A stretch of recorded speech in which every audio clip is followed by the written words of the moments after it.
Түн. Айнала мүлгіген тыныштық. Тек жаңа ғана орнынан қозғалған пойыз перронының уілі осы бір жайбарақат уақыттың шырқын бұзғандай. Ауыр жүгін арқалаған әйел қараңғы жолмен үйіне қарай бет алып келеді. Оның осылай жүк тасып, пойыз вагондарын жағалап, сауда жасап жүргеніне біраз жыл болды. Шабырқаған ананың жүрегін жоқшылық тіпті жүдетіп жібергендей. Тынық ойға тұншығып келе жатқан дәметкен өзінің жолдасынан қалған шаңырағына қалай жеткенін де білмей қалды. Үй іші де суық, қараңғы. Қаңыраған үйде көрпе-төсегі мен бірді-екілі ыдыс аяғынан басқа ештеңе жоқ. Дәметкен пештің бұрышына барып сұлай кетті.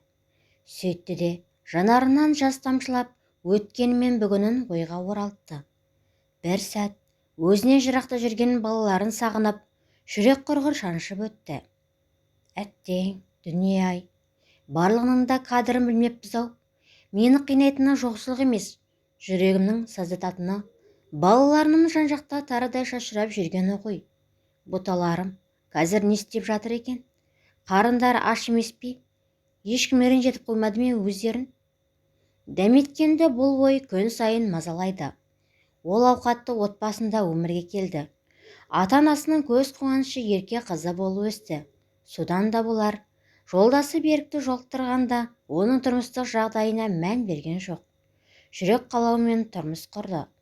Берік те оны көзі тірісінде жылатқан емес. Балалармен бақытты өмір кешіп жатқан еді. Кенеттен ауыр дерттің тырнағына іліккен Берік бақилық өмірге аттанды. Бұл кез тоқырау тобықтан алған ауыр кезеңмен тұспа-тұс келді. Бұған дейін ерінен тапқан табысын үнемді жаратып, балаларын бағып, тамағын әзірлеп отыратын дәметкенге тұрмыстың тауқыметі сезіле бастады. Осы кезде ағасы мен інісі: «Сен жұмыс жаса, қазір заман оңай болып тұрған жоқ.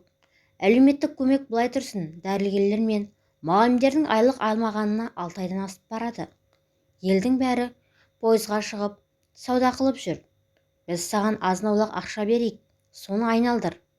Ал балаларға алаңдама, біз қараймыз», деді. Осылайша дәметкеннің көз қарашығы 3 баласы өзінен жырақта өмір сүре бастады. Ағасы Алматыда, інісі Шымкентте тұратын еді. Үлкен қызы Гүлден мен кенжесі Ерден інісінің қолына барды. Ал ортаншылы Ерлан ағасының тәрбиесінде. Оларға жиі баруға мүмкіндігі де болмайды. Тіпті арасында дауыстарын естіп, жуанатын телефонда жоқ еді. Бұндайда өзін іштей: «Міне аз қалды, аз ғана уақыт.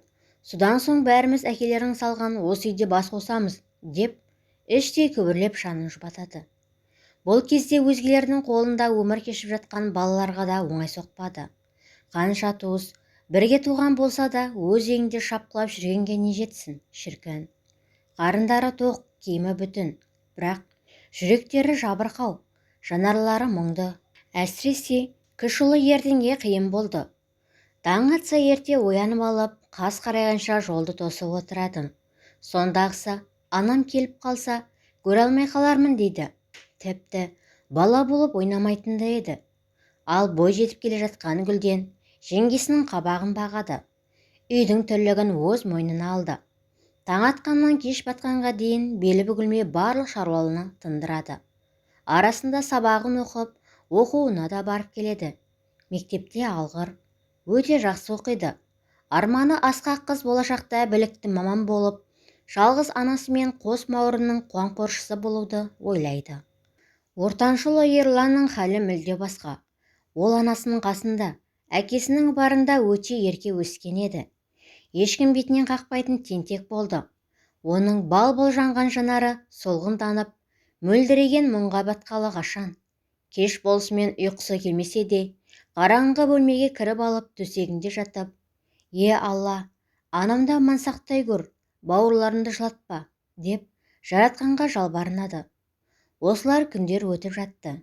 Бірде дәметкен пойыздан түспек болып жатқанда, аяғы шалынып қозғалғалы тұрған пойыздың астына құлайды. Оның бәрі өлді деп ойлады. Бірақ балаларының тілегі болар, екі рельстің ортасына түсіп аман қалады. Тағы бірде Ауыр жүк сөмкесі төбесіне түсіп, басынан қатты соққы алады. Осыдан кейін дүние табам деп жүргенде балаларыма қауышуға зар боп қалармын деп, бәріне қолды бір сілтеп, азын-аулақ ақшасына балаларына базарлық алып, жолға шығып кетеді. Жүрегі алып ұшып, інісінің үйіне жақындай бергенін сол-ақ еді. Анашым деген таныс дауыс естіледі. Бұл ерден еді. Қуаныштан қостай ұшқан бала анасының құшағына құлай кетіп, «Анашым, сен бе? Сен ақыры келдің ғой, бұл түсім емес қой, шын ғой. Маматайым, жұпар есіңді сағындым», деп егіліп қоя берді. Екеуі көше бойында сағыныштарын басалмай құшақтасып ұзақ тұрды. Сонан соң ғана үйге енді. Гүлден сабақтан келіп жатқан еді. Анасын көріп, көңілі алай-түлей болып жатса да, қайсар қыз сыр білдірген жоқ. Жай ғана «Мама» деп күлімсіреп, мойнына асыла кетті. Сағынышқан жандар түнде құшақтасып жатты. «Анашым, ау қызым, бізді өзіңмен бірге алып кетші. Ағам мен жеңгем жақсы қарайды, дегенмен сенсіз бізге қиын. Ерден де күн сайын себепсіз жылайды, тамақты да жөндеп ішпейді. Бізге көп нәрсе керек емес, тек сен қасымызда болсаң болды». Балам-ау, мені сендерсіз жетісіп жүр дейсің бе?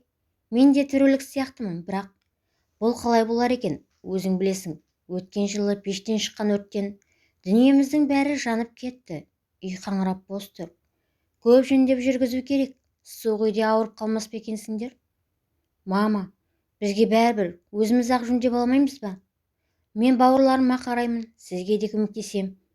Бірге болсақ бәрін де жеңіміз ғой». Осы әңгімеден кейін қызының есейіп, ол қанат болуға жарап қалғандығын аңғарған ана жүрегі езіліп қоя берді. Не де болса бірге көрейік деп, балаларының қолын алуға бекінді. Үйге қайтатынын естіген балалар жүгін әп-сәтте жинап алып, жолға шығуға асықты. Қуаныштан алып ұшып, өз үйлеріне де жетті. Бұлардың халін түсінген көршілер мен жақын жуық достары қолдан келгенше үйлерін жөндеуге көмек көрсете бастады. Әп-сәтте қаңыраған үй іші шаттыққа толды. Қос қанаты ұлдары мен қарашығы қызы анасына қолғабыс болды. Ол пойызға шығып кеткенде үй ішін мұнтаздай қылып отырады. Үйге шаршап келген ана балаларын көргенде бар шаршағанын ұмытып кететін. Олар мектепті жақсы оқып, армандарын айта бастағанда, өзінің балалармен болашағы кемелденген әлемдегі ең бай жан екендігін шын сезінді.